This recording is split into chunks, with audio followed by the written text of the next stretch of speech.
Price allot. நாம இன்றைக்கு பார்க்க போகிற பகுதி ஏசாயா 30ஆம் அதிகாரத்தை பார்க்க போகிறோம். இந்த 30ஆம் அதிகாரத்துல எதை நாம கான்சென்ட்ரேட் பண்ண போறோம்னா, சில டயத்துல நாம சில காரியங்களை நட நினைக்கிறோம்.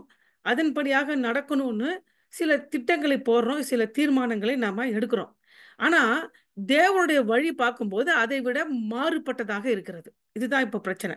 இப்போ நம்ம வாழ்க்கையில சரி, கிறிஸ்துவர்களாக நாமும் இப்போ ஒரு ஒரு டிசிஷன் எடுக்கணும், ஒரு தீர்மானம் எடுக்க வேண்டும். அப்படி ஒரு சூழ்நிலைக்கு தள்ளப்படுகிறோம் என்று வைத்துக் கொள்ளுங்களேன். அந்த டயத்துல நம்ம இதுதான் வழி போல இருக்கு, இதுதான் தீர்மானம் போல இருக்கு, இது இப்படிதான் முடிவு எடுக்கணும் போல இருக்கு அப்படி என்று தீர்மானிக்கிறோம். அதன் வழியாக கடந்து போக நம்ம முயற்சிகள் செய்றோம். ஆனா பார்க்கும்போது கடைசியாக தேவனுடைய வழி வேற மாதிரி இருக்கு. அப்போ என்னதான் பிரச்சனை நடக்குது? நான் ஏன் தேவனுடைய வழியை கண்டுபிடிக்கல? நான் ஏன் தேவனுடைய வழியை தெரிஞ்சுக்க முடியல? என்னுடைய எண்ணங்களும் சிந்தைகளும் என்னுடைய முடிவுகளும் தேவனுடைய வழிக்கு மாறுபட்டு இருக்கே. அப்போ இதுல என்ன நடக்குது? நான் எப்படி சீர் செய்து கொள்வது? அப்போ இந்த பிரச்சனைக்கு நான் சரியான முடிவை எடுத்தா மாத்திரமே ஆசீர்வாதத்தை பெற்றுக்கொள்ள முடியும். இந்த இடத்துல நான் ஒரு தவறான முடிவை எடுத்து விட்டால் பெரிய டிசாஸ்டரும் பெரிய பிரச்சனைக்குள்ள என் குடும்பம் எல்லாமே மாட்டிக்கும். ஸோ அப்போ எடுக்க வேண்டியது ஒரு சரியான முடிவு. ஆனா ஒரு நெருக்கமான சூழ்நிலை. இப்போ சூழ்நிலை வந்து நெருக்கமா இருக்கு. என்ன ப்ரெஷர் அதிகமா இருக்கிறதுனால நமக்கு பயம் ஏற்படுது. ஒருவேளை இப்படி ஆயிடுமோ, இது போயிடுமோ, அது போயிடுமோ, இப்படி செய்தா இந்த ஆயிடுமோ அப்படின்ற ஒரு பதட்டம், பயம். அதனால வெகு சீக்கிரமா முடிவு எடுக்கணும் அப்படி என்று ஒரு காலகட்டத்தில் தள்ளப்படுகிறோம். அந்த காலகட்டத்தில் நாம் எதை சார்ந்து முடிவெடுக்க போகிறோம் அப்படி என்பதை தான் இந்த அதிகாரத்தில் பார்க்க போகிறோம். அந்த அதிகாரத்திற்கு நான் ஷேர் பண்றேன், உங்களுக்கு அது பிரயோஜனமாக இருக்கும். ஏதாவது தேவனுடைய வழிகள் நம் எதிர்பார்ப்புக்கு நேர் எதிராக உள்ளன. ஏன் அப்படி என்பதை பார்க்கலாம். ஏசாயா 30ஆம் அதிகாரம், நான் 29 போட்டேன். Okay, okay. தேவனுடைய வழிகள் நம்முடைய தேவனுடைய வழிகள், அதாவது God's ways are contrast our expectation. தேவனுடைய வழிகள் நம் எதிர்பார்ப்புக்கு நேர் எதிராக உள்ளன. ஏசாயா 30 அதிகாரம், மன்னித்துக் கொள்ளுங்கள், 29 போட்டிருக்கேன். ஸோ ஏசாயா 30 அதிகாரத்தில் கொடுக்கப்பட்ட தலைப்பு என்ன என்று சொல்லி பார்க்கும் பொழுது, தேவனுடைய வழிகள் நம் எதிர்பார்ப்புகளுக்கு நேர் எதிராகவே இருக்கிறது. கொஞ்சம் கூட இல்லை, மொத்தமா நேர் எதிராக இருக்கு. அது என்ன காரணம்? ஏசாயா 30 அதிகாரம் 29 அல்ல. ஸோ அதுக்கு திறவுகோல் வசனாக எடுத்துக்கொண்ட வசனம் ஏசாயா 30 15 16. நீங்கள் மனம் திரும்பி அமர்ந்திருந்தால் ரட்சிக்கப்படுவீர்கள், அமெரிக்கையும் நம்பிக்கையுமே உங்கள் பலனாயிருக்கும் என்று இஸ்ரவேலின் பரிசுத்தராகிய கர்த்தராகிய தேவன் சொல்லுகிறார். தேவன் ஒன்று சொல்லிட்டாரு, நீங்க மனம் திரும்பி அமர்ந்திருக்க வேண்டும். ஸோ இந்த கடினமான சூழ்நிலையிலே சில மனம் மாற்றத்தை ஆண்டவன் நம்ம கிட்ட எதிர்பார்க்கிறாரு. ஏனென்றால் இந்த கடினமான சூழ்நிலையிலே தவறான முடிவு எடுக்கும்படியாக தவறான நபர் கூட நம்ம என்ன பண்ணிட்டோம்? உறவு கொண்டு விட்டோம், உதவியை நாடி விட்டோம். அதனால அங்க மனம் திரும்பி நம்மளோட பாவ செயலா கூட இருக்கலாம். சில அமர்ந்திருந்தால் கர்த்தருடைய பிரசன்னத்தில் அமர்ந்திருந்தால் ரட்சிக்கப்படுவீர்கள், அமெரிக்கையும் நம்பிக்கையும் உங்க பலனாக இருக்கும். அமெரிக்கை என்று சொல்லி பார்க்கும்போது சமாதானமும் நம்பிக்கை, தேவன் மேலும் நம்பிக்கையே நமக்கு பலன். இந்த டயத்துல மனுஷர் உதவி பலன் அல்ல, உங்களுடைய சொந்த தாளந்துகள் பலன் அல்ல, நீங்கள் சார்ந்திருக்கிற மனிதர்கள் பலன் அல்ல, நீங்க உதவியை கேட்க போகிற பெரிய இடங்கள் பலன் அல்ல, எதுவுமே பலன் கிடையாது. அமெரிக்கையும் நம்பிக்கையும் பலனா இருக்கும் என்று இஸ்ரவேலின் பரிசுத்தராகிய கர்த்தராகிய தேவன் சொல்லுகிறார். ஈஸியா நம்ம நினைக்கிறோம், இப்போ சூழ்நிலை பிரச்சனையே இல்லை, நம்ம நினைக்கிறதா நடக்குதுன்னு சொல்லும்போது இந்த வசனங்கள் நமக்கு ஆமா அப்படிதானே, இதுல என்ன இருக்கு அப்படின்னு சொல்லிடும். ஆனா திடீர்னு ஒரு சூழ்நிலை பயங்கரமா வந்து தாக்கும் பொழுது, உடனடியாக முடிவு எடுக்க வேண்டிய சூழ்நிலைக்குள்ளாக தள்ளப்படும் பொழுது ஆண்டவர் சொல்றாரு, நீங்கள் மனம் திரும்பி அமர்ந்திருந்தால் ரட்சிக்கப்படுவீர்கள், அமெரிக்கையும் நம்பிக்கையும் இங்கு பலனாயிருக்கும். யார் சொல்ல? இஸ்ரவேலின் பரிசுத்தராகிய கர்த்தராகிய தேவன் சொல்லுகிறார். நீங்களும் அப்படி செய்ய மனதில்லாமல். ஆனா நான் என்ன சொல்றாங்க, நம்ம மனுஷர்கள், ஐயோ அதெல்லாம் முடியாது, இப்ப சும்மா சும்மா மீன்ஸ் நீங்க சும்மா உட்காருதுன்னா நான் என்ன சொல்றேன்? ஒண்ணுமே செய்யாம உட்காருதுன்னு நான் சொல்லவில்லை. அதாவது தேவனை சார்ந்து சில காரியங்களை தைரியத்தோடு சரண்டர் பண்ணி எடுக்கிற முடிவு. சரண்டர் பண்ணாம இல்ல, சரண்டர் பண்ணாம நாம சில முடிவுகளை எடுத்து நமக்கு ஆன்சைட்டி, பயம் வந்து தாக்கிடும். ஆனா அதே டயத்துல தேவன் கிட்ட காரியத்தை அர்ப்பணித்து விட்டு சரண்டர் பண்ணிட்டு சில காரியங்களை தைரியமாக செய்ய வேண்டும். அதுதான் நான் சொல்ல வரேன். ஆனா நீங்களும் அப்படி செய்ய மனதில்லாமல், அப்படி அல்ல, குதிரைகள் மேலே ஏறி ஓடி போவோம். குதிரை என்பது சில பேர் ரதங்களையும் குதிரைகளை கொடுத்து மேன்மை பாராட்டுகிறார்கள் அப்படிம்பாங்க. புரியுதா? அப்போ குதிரை என்பது சொந்த பலத்தையும் பிறர் பலத்தையும் காட்டுகிறது. குதிரை மேல் ஏறி ஓடி போவோம் என்கிறீர்கள், அப்படியே ஓடி போவீர்கள். வேகமாக வாகனங்கள் மேல் ஏறி போவோம் என்கிறீர்கள், அப்படியே உங்களை துரத்துகிறவர்கள் வேகமாக துரத்துவார்கள். அப்போ நீங்க எவ்வளவுக்கு எவ்வளவு குதிரை வாகனம் அப்படி என்று சொல்லி அப்பாற்பட்ட காரியங்களை சிந்திச்சு அதை சார்ந்து ஓட ஆரம்பிச்சுக்கலாம். அதை நம்பி குதிரை மேல ஏறி ஓடுறது, வாகனத்துல மேல ஏறி ஓடுறது. ஆனா அமெரிக்கையா உட்கார்ல, நம்பிக்கையா உட்கார்ல, மனம் திரும்பி உட்கார்ல, எதுவுமே செய்யவில்லை. அதற்கு மாறாக குதிரைகள் மேல் ஏறி ஓடுவது, வாகனங்கள் மேல் ஏறி போனீங்கன்னா உங்களை துரத்துகிறவர்களும் உங்களை விட வேகமாக துரத்தி விடுவார்கள், நீங்க தோக்கப்படுவீர்கள். இதுதான் இங்க நடக்க போகுது. இதுல எப்படி வெளியில வர்றது அப்படின்பதை நம்ம பார்க்கிறோம் இன்றைக்கு பகுதியில. 29ஆம் அதிகாரத்துல நம்ம பார்க்குறப்ப இது இப்போ இந்த சூழ்நிலை என்ன, ஹிஸ்டாரிக்கல் பேக்ரவுண்ட் என்ன பார்க்கும் பொழுது எதுக்கு எந்த சூழ்நிலையிலே இந்த அதிகாரம் ஏசாயாவுக்கு தீர்க்கதரிசி கொடுக்கப்பட்டது, அந்த சூழ்நிலையை ஏசா 36ஆம் அதிகாரத்துல சொல்லியிருக்கிறாங்க 1ஆம் வசனத்துல. எசேக்கியா ராஜா அரசாண்ட 14ஆம் வருஷத்திலே 14 வருஷம் அரசாண்டுட்டான், நல்ல அரசாண்டான். அசீரிய ராஜாவாகிய சனகரிப் யூதாவில் இருக்க அரணான சகல பட்டணங்களுக்கும் விரோதமாக வந்து அவர்களை பிடித்து கொண்டான். இப்ப முன்னாடி 10 கோத்திரமாகிய இஸ்ரவேல் தேசம் பிடிப்பட்டு போயிடுச்சு, அசீரியா கிட்ட சிறைப்பட்டு கொண்டு போயிட்டாங்க. இப்ப மிச்சம் இருக்கிறது யூதா தேசம் மாத்திரம்தான். அந்த யூதா தேசத்துல இருக்க சகல பட்டணங்களையும் அவன் வந்து பிடித்து கொண்டான். இப்ப கேட்கலாம் ஏன் பிடிச்சுக்கிட்டான் திடீர்னு அப்படின்னு. ஏன்னு சொல்லி பார்க்க மட்டும் யூதா அவங்க அப்பா எசேக்கியா ராஜாவுடைய அப்பா வந்து ஆகாஸ் ராஜா. அவன் என்ன பண்றான், ஆசா ராஜா அவன் என்ன செய்கிறான், சனகரிப் என்கிற அசீரிய ராஜாவுக்கு கப்பம் கட்டுகிறான். கப்பம் என்றால் ஒரு வருஷத்துக்கு இவ்வளவு காசு கொடுத்துட்றப்பா, ஏன் இந்த நாட்டை வந்து நீ அபகரித்து கொள்ளாதே அப்படின்னு சொல்லி கப்பம் கட்டுறது. இவன் வந்து ஆட்சிக்கு வந்த பிறகு ஏன் இவ்வளவு இவனுக்கு கப்பம் கட்டணும், இவ்வளவு காசு மக்கள் கிட்ட வரியை போட்டு பெரிய பணக்காரன்ற காசை புடுங்கி, அதுவும் முடியல தேவோட ஆலயத்தில் இருக்கிற பனிமுட்டுக்களையும் எல்லாத்தையும் கொண்டு போய் இவனுக்கே நான் கப்பம் கட்டணும், கப்பம் கட்ட மாட்டேன் அப்படின்னு முதலாவது சொல்லிட்டான். சொன்ன உடனே அவனுக்கு கோவம் வந்துடுச்சு. ரைட்டா? அதனால என்ன பண்ணிட்டா, கப்பம் கட்ட மாட்டியா, ஓகே நான் வந்து உன்னோட நாட்டை பிடித்துக் கொள்கிறேன் என்று சொல்லி அவன் பிடிக்க வந்துட்டான். பிடிக்க வந்தவன் சகல பட்டணங்களையும் பிடிச்சிட்டான். பிடிச்சிட்டு மிச்சம் இருக்கிறது எருசலேம் என்று சொல்லுகிற தலைநகரம். அதை பிடிச்சிட்டா என்ன அர்த்தம், 10 கோத்திரத்தை பிடிச்ச மாதிரி யூதா கோத்திரத்தையும் பிடித்து விடுவான். அதான் நடக்க போகுது. இப்போ பயங்கரமான சூழ்நிலை. அசீரியா என்பது சரி மிக பயங்கரமான ஒரு படை. இப்போ இந்த டயத்துல அவங்களுக்கு முன்பாக என்ன 4 வாய்ப்புகள், 4 டிசிஷன்ஸ் சாய்ஸ் இருக்கு. 4ல எது வேணா அவங்க எடுக்கலாம். அப்போது அசீரிய ராஜா லாகேசிலிருந்து ராப்சாக்காவின் பெரிய சேனையோடு எருசலேமுக்கு எசேக்கியா ராஜாவிடத்தில் அனுப்பினான். அசீரிய ராஜா லாகேசிலிருந்து ரப்சாக்கே என்று சொல்லி பார்க்கும்போது அசீரிய ராஜாவுடைய கமாண்டர் இன் சீஃப், ஆர்மி கமாண்டரை அனுப்புறாரு. பெரிய சேனையோடு எருசலேமுக்கு எசேக்கியா ராஜாவிடத்தில் அனுப்பினான். எருசலேமுக்கே வந்துட்டான். அவன் வந்து வண்ணாரத்துறையில் வழியில் உள்ள மேல் குலத்து சலக தண்டையிலே நின்றுட்டான். இப்ப யோசிப்பா, நின்றுட்டான், பயங்கரமா நின்றுட்டு இருக்கான். இப்ப என்ன பண்றது, முடிவு தெரியல, பயம் வந்துடுச்சு.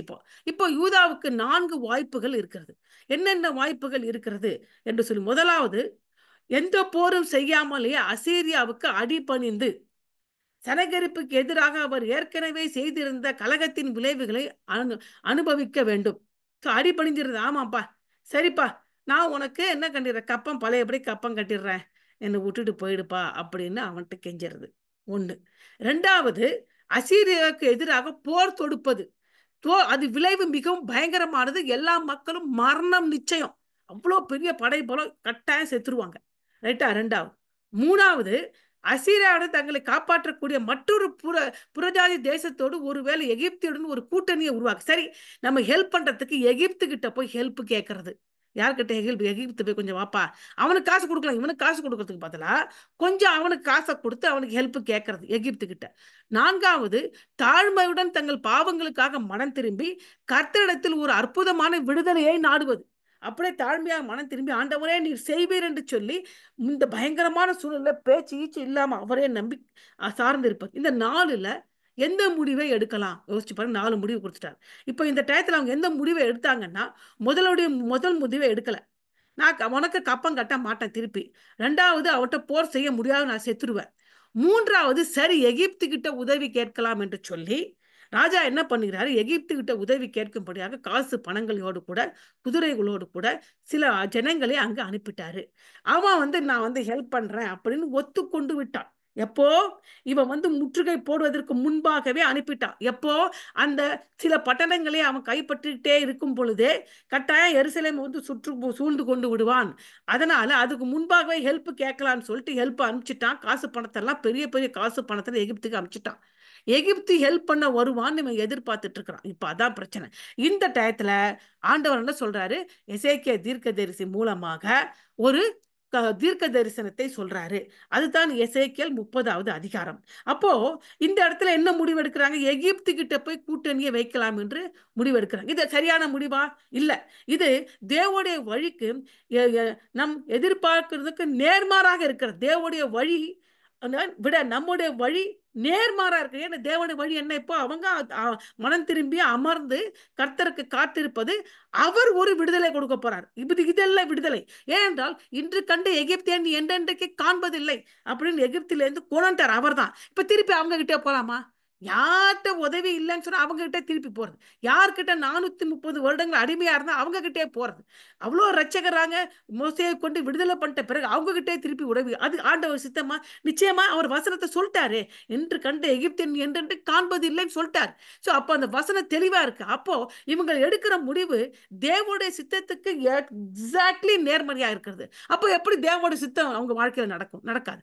ஏன்னா 1 கொரிந்தியர் 2:14 என்ன சொல்லுகிறது, ஜென்ம சுபாவமான மனுஷனோ தேவனுடைய ஆவிக்குரியவர்களை ஏற்றுக்கொள்ளார். அவைகள் அவனுக்கு பைத்தியமாக தோன்றும். அவைகள் ஆவிக்கேற்ற பிரகாரமாக ஆராய்ந்து நிதானிக்கப்படுகிறவைகளால் அல்ல, அவைகளை அறியவும் மாட்டான்.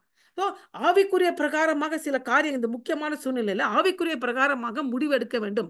அப்போதான் ஆவிக்குரிய காரியங்களை ஏற்றுக்கொள்வார்கள். இல்லைன்னா ஜென்ம சுபாவம் கொண்ட மனுஷனுக்கோ அது புரியாது, அது பைத்தியமாக தோன்றும். நாம் நம்ப முடியாத ஒரு செய்தியுடன் தேவன் எசேயாவை நமக்கு அனுப்புகிறார். இப்போ இந்த சூழ்நிலையில ஒரு செய்தியை அனுப்புறார். என்ன செய்தி அனுப்புறார் என்றால், மற்ற எல்லா நம்பிக்கைகளையும் கைவிடுவதில் மட்டுமே, இப்போ நீங்க எதையோ நம்பிட்டு இருக்கீங்க இல்லையா, அந்த நம்பிக்கையை கைவிடுவது தான் உங்க நம்பிக்கை. முதல் செய்தி. மற்ற எல்லா உண்மைகளையும் மட்டுமே உண்மை. எதையோ உண்மை, இவங்க ஹெல்ப் பண்ணுவாங்க, அவங்க ஹெல்ப் பண்ண, இதெல்லாம் உண்மை நினைச்சிட்டு இருக்கீங்களா, அந்த உண்மையை நிராகரிப்பது மட்டுமே உங்களுக்கு உதவி. மூன்றாவது, நமது ஒரே பாதுகாப்பு நம்பிக்கையில் உள்ளது. நம்முடைய ஒரே பாதுகாப்பு எகிப்தில் இல்ல, தேவன் மேல் வைக்க நம்பிக்கையில் உள்ளது. நான்காவது, நமது ஒரே ஸ்திரத்தன்மை கட்டுப்பாட்டை விட்டு கொடுப்பதில் உள்ளது. அதாவது சிச்சுவேஷனை நம்ம கண்ட்ரோல்ல கொண்டு வருது. நான் இப்படி முடிவெடுப்பேன், அந்த முடிவெடுப்பேன். ஆண்டவர்கிட்ட அந்த சிச்சுவேஷனை, சர்க்கம்ஸ்டன்ஸை, சூழ்நிலையை கொடுக்காம அந்த சூழ்நிலையை நாம கையாள்வது. அப்போ அதை விட்டு கொடுப்பது நல்லது. அடுத்தது, சரணடைவதில் மட்டுமே சுதந்திரம் இருக்கு. எனக்கு எது வேணா செய்வேன் அப்படின்னு இல்லை, தேவனிடம் சரணடைவது தான் சுதந்திரம் இருக்கு அப்படி என்ற செய்தியை இங்கே கொண்டு வராரு.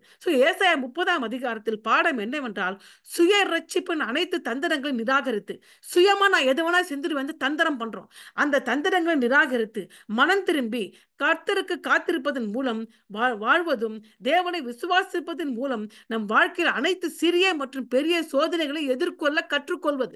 இப்ப இந்த 30ஆம் அதிகாரத்தை நீங்க படிச்சிட்டீங்கன்னா ஒரு பாடத்தை கற்றுக்கொள்வீர்கள். என்ன என்றால், உங்களுடைய சுயமாக ரட்சிக்கப்படும், நான் சுயமாக சில காரியங்களை செய்து இந்த பிரச்சனையிலேருந்து வெளியில வருவேன் என்ற தந்திரமான காரியங்களை நீங்க செய்யறதை விட்டுட்டு மனம் திரும்பி கர்த்தருக்கு காத்திருப்பதன் மூலம் வாழ்வதன் மூலமாகத்தான் சிறிய மற்றும் பெரிய சோதனை எதிர்கொள்ள முடியும் என்கிற பாடத்தை முதலாவது கற்றுக்கொள்கிறோம்.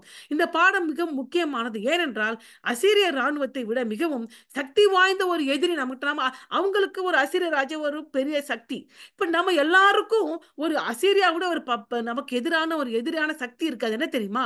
மரணம் என்கிற ஒரு சக்தி. எல்லாருக்கும் மரணம் வரும். ஆனால் மரணத்துடன் எந்த தனி சமாதானம் செய்து கொள்ள முடியுமா? மரணமே எனக்கு நான் அவனை சமாதானம் பண்ணிக்கிறேன், நான் சாகாம நீ பார்த்துக்கொள்ளு, அப்படி சமாதானம் செய்து கொள்ள முடியுமா? இல்ல மரணத்துக்கு எதிராக நான் சாகவே கூடாது, யார் கூட நீங்க கூட்டு வைக்க முடியுமா? கூட்டு வைக்க முடியாது. அப்போ மரணத்தை எதிர்கொள்வது எது சொல்லி பார்க்கும்போது, தேவனுடன் நம் விசுவாசிக்கிற விசுவாசமே. கிறிஸ்துவை விசுவாசிப்பதன் மூலமே நாம் மரணம் என்ற படையிலிருந்து தப்பிக்க முடியும். எப்படி சொல்ல, மரணமே சம்பவிக்காதா? இல்லை. பிறக்கிற ஒருவரோடும் நாம் உடல் ரீதியாக மரணத்தை அடைகிறோம், ஆனால் இரண்டாம் மரணத்தை அடைய மாட்டோம். ஏன் அடைய மாட்டோம் என்று சொல்லி பார்க்கும்போது, முதலாம் உயிர்த்தெழுதல் பங்கு உள்ளவனுக்கு இரண்டாம் மரணத்தில் பங்கு கிடையாது. இரண்டாம் மரணம் என்பது நித்தியமாக தேவனுடைய பிரசன்னத்தை விட்டு விலக்கப்படுகிறது. இரண்டாம் மரணம் நம்ம நித்திய ஜீவனுக்கு நாங்கள் போகிறோம், இரண்டாம் நித்திய மரணத்துக்கு போகவில்லை. ஸோ கிறிஸ்துவின் மூலமாக மாத்திரமே இங்க மரணம் என்கிற மிகப்பெரிய படையெடுப்பு தப்பிக்க முடியும். கிறிஸ்துவை சொந்த இரட்சகராக நாம் ஏற்றுக்கொள்ளும் பொழுது, அவருடைய ரத்தத்தினால் நம்ம பாவங்கள் கழுவப்படும் பொழுது, அவரை நாம் துணையாக கொண்டு இந்த உலகத்திலே வாழும் பொழுது, நம் மரணத்தை சந்தித்தால் கூட அந்த மரணம் நம்மை மேற்கொள்ளாது, நாம் இரண்டாம் மரணம் அடைவதில்லை. இதுதான் நமக்கு எதிராக அசீரியா விட மிகப்பெரிய ஒரு எதிரி. எகிப்துடன் ஒரு கூட்டணியை உருவாக்குவதன் மூலம் சுய இரட்சிப்பின் பாதையை கண்டுபிடிக்க யூதா எடுக்கும் முயற்சிகள் தேவனுக்கு முற்றிலும் அருவருப்பானவைகள். அவன் என்ன எடுக்கிறாரு? எகிப்து கிட்ட போலான்னு நினைக்கிறான். அது மிகவும் ஆண்டவர் அருவருக்கிறார். ஆகவே அவர் பிடிவாதமாக கலாச்சார பிள்ளைகளிடம் ஐயோ என்ற வார்த்தையை பேச, ஐயோ அதான் என்ன பண்றாரு, ஐயோ எனக்கு பிடிக்கல, அருவருப்பா இருக்குப்பா அப்படின்னு அவர் ஆரம்பிக்கிறாரு இந்த அதிகாரத்தை. சுய ரட்சிப்பு என்றால் என்ன? அடுத்தது, ஏசாயாவின் காலத்தில் அவருடைய சந்ததியினர் தேவனுடைய ஞானத்தின் படி வாழ்வதை விட தங்கள் சொந்த புத்திசாலித்தத்தின் படி வாழ்வதிலே அதிக பாதுகாப்பாக உணர்ந்தார்கள். ஸோ அதுதான் சுய ரட்சிப்பு. தேவன் ஞானத்தை வேண்டாம், எனக்கு இருக்கு புத்திசாலித்தனம், நான் அதன்படியே வாழ்ந்து அதுவே எனக்கு பாதுகாப்பை கொடுக்கிறது என்று உணர்ந்து கொள்வது சுய ரட்சிப்பு. எந்த உதவியும் இல்லாத இடத்தில் அவர்கள் உதவியை கண்டார்கள். சுய ரட்சிப்பு என்றால் யார்கிட்ட எல்லாம் ஹெல்ப் கிடைக்காதோ அவங்க கிட்ட போய் ஹெல்ப் கேட்கறது. எந்த அச்சுறுத்தலும் இல்லாத இடத்தில் அவர்கள் ஒரு அச்சுறுத்தல், எங்கெல்லாம் பயம் இல்லையோ அதெல்லாம் பயம்னு நினைக்கிறது. இதையெல்லாம் சுய ரட்சிப்பு. இதெல்லாம் சுய ரட்சிப்பு. இன்றைக்கு இந்த செய்தியை கேட்கிற நீங்க இந்த சுய ரட்சிப்பு உங்ககிட்ட இருக்கா? தயவு செய்து சிந்தித்து பாருங்கள். நான் என்னை சிந்தித்து பார்க்கிறேன், கேட்கிற நீங்களும் சிந்தித்து பாருங்கள். அப்படி ஏதாவது இருந்தால் இன்றைக்கு எடுத்து விடுங்கள். ஏனென்றால் கொலோசியர் 3:2-3 இப்படியாக சொல்லுகிறது, பூமிக்குள்ள அல்ல மேலானவைகளே நாடுங்கள், ஏனென்றால் நீங்கள் மரித்தீர்கள், உங்கள் ஜீவன் கிறிஸ்துவுடனே தேவனுக்குள் மறைந்திருக்கு. எப்ப மரித்தோம்? இயேசு கிறிஸ்து சொந்த இரட்சகராக ஏற்றுக்கொண்டு பொழுது அவர் சிலுவையிலே மரித்தது போல நாமும் பாவத்திற்காக சிலுவையிலே மரித்தோம். அவர் உயிர்த்தெழுந்தது போல நாமும் கிறிஸ்துவில் ஜீவனுக்குள்ளாக நாம் உயிர்த்தெழுந்தோம். அவருடைய ஜீவன் நமக்குள் மறைந்திருக்கிறது. ஜீவனுக்காக சிறந்த ரகசியத்தை கிறிஸ்துவுடன் தேவனுக்குள் நமக்காக மறைக்கப்பட்டுள்ளன என்பதை அவர்கள் மறந்து விட்டார்கள். இந்த ஒரு எண்ணம் நமக்கு இருக்க வேண்டும். ஏன் தேவனுடைய வழிகள் நம் எதிர்பார்ப்புக்கு நேர் எதிராக உள்ளது? ஏசாயா 30:1. நம்ம இந்த அதிகாரத்துல 33 வசனங்கள் இருக்கன. அது 4 பகுதிகளாக பிரிக்கிறோம். அது 4 கேள்விகளை கேட்கிறோம். எதுக்கு? ஏன் தேவனுடைய வழிகள் அணுகுவதற்கு சிந்திக்க வேண்டிய, அதாவது ஏன் மன்னித்துக் கொள்ளுங்கள், ஏன் அதாவது தேவனுடைய வழிகள் நம் எதிர்பார்ப்புக்கு நேர் எதிராக உள்ளது அப்படின்னு சொல்லி பார்க்கும்போது, முதலான காரணம், நமக்கு உதவாதது யார்? ஏன் நேர் எதிரா இருக்குன்னா, நாம சிலர்கிட்ட உதவி இருக்கிறோம், அவங்க உதவ மாட்டாங்க. நமக்கு உதவாதவர்கள் யார்? 3-7 வசனம். நாம் எதை கேட்க வேண்டும்? 8-17 வருஷம். நாம் எதை எதிர்நோக்க வேண்டும்? 18-26 வசனங்கள். யார் நமக்கு அச்சுறுத்தலாக இல்லை? இப்போ இந்த 4 கேள்விகளை நீங்க கேட்டு பதிலை கிடைக்கும் பொழுதே என்ன நீங்க பதில் கேட்பீங்கன்னா, ஏன் தேவனுடைய வழிகள் நம் எதிர்பார்ப்புகளுக்கு நேர் எதிராக உள்ளது என்கிற கேள்விக்கு பதிலை கண்டுபிடித்து விடலாம். அது என்னென்ன? இந்த கேள்விக்கு 4 கேள்விகள் இந்த அதிகாரத்துல கேட்கிறோம். நமக்கு உதவாதவர்கள் யார்? நாம் எதை கேட்க வேண்டும்? நாம் எதை எதிர்நோக்க வேண்டும்? நாம் யார் நமக்கு அச்சுறுத்தலாக இல்லை? யார் நமக்கு அச்சுறுத்தலாக இல்லை என்கிற 4 கேள்விகளை நம்ம கேட்கும் பொழுது எந்த கேள்விக்கு பதில் கிடைக்கிறது? ஏன், அதாவது தேவனுடைய வழிகள் நாம் எதிர்பார்ப்புகளுக்கு நேர் எதிராக உள்ளது அப்படி என்ற கேள்விக்கு பதில் கிடைக்கும். Why are God's ways contrast to our expectation? Why? For that we are going to ask 4 questions in this chapter. First, who is not help to us? Who should we listen to? What can we look forward to? Who is not a threat to us? நமக்கு உதவி செய்யாதவர்கள் யார் என்பதை பார்க்கலாம். Who is not help to us? ஏசாயா 30:1-7. யாரெல்லாம் நமக்கு உதவி செய்ய மாட்டாங்க? தேவனிடமிருந்து வராத திட்டங்கள், அதாவது நானாவே எனக்கு எதிராக தேவனுக்கு சித்தம் இல்லாம ஒரு திட்டத்தை தீட்டினால் அந்த திட்டத்திலிருந்து எனக்கு உதவி வராது. முதலாவது. 2வது, எகிப்துக்கு தூதர்கள் அவமானத்தை கொண்டு வருவார்களே வரிய எதை கொண்டு வர மாட்டாங்க? வெற்றியை கொண்டு வர மாட்டாங்க.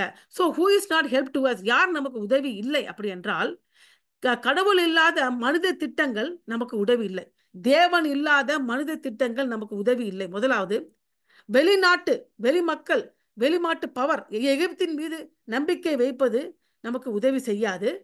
பார்வோன் எகிப்தினுடைய ராஜாவாகிய பார்வோனுடைய பலம் நமக்கு உதவி செய்யாது. நான்காவது, உலக வளங்கள் ரிசோர்சஸ் நமக்கு உதவி செய்யாது. தெய்வீக வழிகாட்டுதல் இல்லாத உழைப்பு நமக்கு உதவி செய்யாது. இது ஐந்துமே நமக்கு உதவி செய்யாது. எதெல்லாம் உதவி செய்யாது? நம்முடைய தேவன் இல்லாத நம்முடைய சொந்த திட்டம் நமக்கு உதவி செய்யாது. நாம் சில வெளி ஜனங்களை வெளி சக்தியை நம்பி இருக்கிறோம், அந்த நம்பிக்கை நமக்கு உதவி செய்யாது. பார்வோன் என்கிற பெரிய ராஜா, அப்ப காலகட்டத்துல பெரிய மனிதர், அவருடைய பலன் கூட நமக்கு உதவி செய்யாது. உலக வளங்கள், அதாவது இன்ஃப்ளூயன்ஸ் அப்படின்னு சொல்லுவோம், உலக வளங்கள் நமக்கு உதவி செய்யாது. தெய்வீக வழிகாட்டுதல் இல்லாத சில முயற்சிகளை, உழைப்பு நம்ம உழைக்கிறோம் அது கிடைக்கணும், அது நமக்கு உதவி செய்யாது. அதுதான் 7 வசனத்துல சொல்றாங்க. முதலாவது, தேவனிடத்தில் வராத திட்டங்கள். எதெல்லாம் தேவனிடத்தில் வராத திட்டங்கள்? ஏசாயா 30:1 பாவத்தோடு பாவத்தை கூட்டும்படி என்னை அல்லாமல் ஆலோசனை பண்ணி என் ஆவியை அல்லாமல் தங்கள் மூடிக்கொள்ள பார்க்கிறவர்களும். பார்த்தீங்களா? பாவத்தோடு பாவத்தை கூட்டி. ஃபர்ஸ்ட் பாவம் எங்க வந்துச்சு அப்படின்னு சொல்லி பார்க்கும்போது, முதலாவது தேவன் கிட்ட ஐக்கியம் இல்லாததுனால ஒரு பாவம். அதனால நீங்கள் தேவன் இல்லாம ஒரு திட்டத்தை தீட்டுகிறீங்க, அது இரண்டாவது பாவம். சோ பாவத்தோடு பாவத்தை கூட்டும்படி என்னை அல்லாமல் ஆலோசனை பண்ணி என் ஆவியே அல்லாமல் தங்களை மூடிக்கொள்ள பார்க்கிறவர்கள். அப்போ எதை கொண்டு மூடிக்கொள்கிறார்கள்? ஒரு போர்வையை கொண்டு மூடிக்கொள்கிறோம். எந்த போர்வை என்று சொல்லி பார்க்கும்போது, பிற மனுஷனுடைய உதவி என்ற போர்வையை மூடிக்கிட்டு படுத்துக்கிட்டு நல்ல குளிர் அடிக்கல, நான் நிதானமா நல்லா தூங்கிட்டு இருக்கிறேன், ஏன்னா நான் நம்பி இருக்கிற இடத்துல இருந்து எனக்கு உதவி வரும் என்று சொல்லி போர்வையை மூடிக்கொண்டு அப்படியே தூங்கிட்டு இருக்கிற அனுபவத்தில் இருக்கீங்களே, அப்படிப்பட்ட திட்டம் போட்டுட்டு போர்வையை மூடிட்டு தூங்கிட்டு இருக்கீங்களே, அந்த திட்டத்தினாலே உங்களுக்கு உதவி வராது. எப்ப அழகா சொல்றாரு பாருங்க. நம்ம குளிர்ல நைட்ல போர்வை போத்திட்டு தூங்கும் போது நல்ல தூக்கம் வரும். அத மாதிரி நீங்க தேவன் இல்லாத ஒரு திட்டத்தை தீட்டிட்டு இந்த திட்டம் நடக்கும் நினைச்சுக்கிட்டு அந்த திட்டத்தை போர்வமால போத்திக்கிட்டு படுத்திருக்கீங்களே, அது உங்களுக்கு உதவி கொடுக்காது. நமக்கு உதவி செய்யாதவர் அடுத்தது, வெளிநாட்டு சக்திகள் மீது நம்பிக்கை வைக்கிறது. அது யார் இங்க வெளிநாட்டு சக்தி மீது நம்பிக்கை வச்சு? எகிப்து மேல நம்பிக்கை வச்சுட்டாங்க. என் வாக்கை, 2வது வசனம், என் வாக்கை கேளாமல் பார்வோனின் பலத்தினாலே விளக்கவும் எகிப்தின் நிழலிலே ஒதுங்கவும் வேண்டும் என்று எகிப்துக்கு போகிறவர்களாக முரட்டாட்டம் உள்ள புத்திரருக்கு ஐயோ என்று கர்த்தர் செய்ய. ஐயோன்னு ஆரம்பிக்க, முரட்டாட்டம் உள்ள முரட்டாட்டம் என்ன? எத்தனை வாட்டி சொன்னாலும் ஸ்டபன், முடியாது, நான் அப்படிதான் செய்வேன் அப்படி என்று சொல்லி எகிப்துக்கு போகிற புத்திரருக்கு ஐயோ என்று கர்த்தர் சொல்லுகிறார். ஏனென்றால் அவர்கள் பார்வோனின் பலத்திலே நம்பி இருக்கிறார்கள். பார்வோனுடைய பலன் அவர்கள் உங்களுக்கு வெட்கமும், எகிப்தினுடைய நிழல் எதுக்கு உங்களுக்கு லட்சையாகவும் இருக்கும்.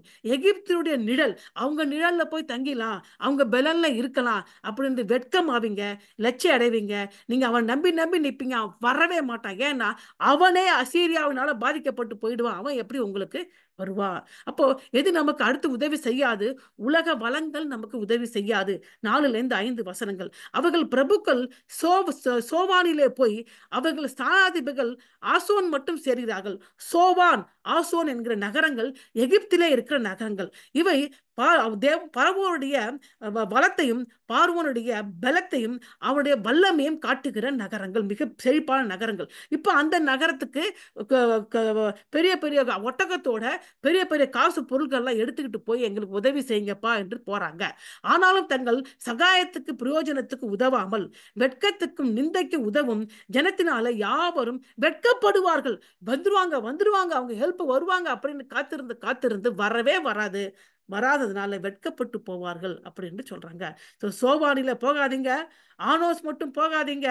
சகாயத்துக்கு பிரயோஜனத்துக்கு உதவாமல் வெட்கத்துக்கும் நிந்தைக்கு உதவும் ஜனத்தினாலே யாவரும் வெட்கப்படுகிற நிலைமை ஏற்பட்டு விடும் என்று சொல்றாங்க.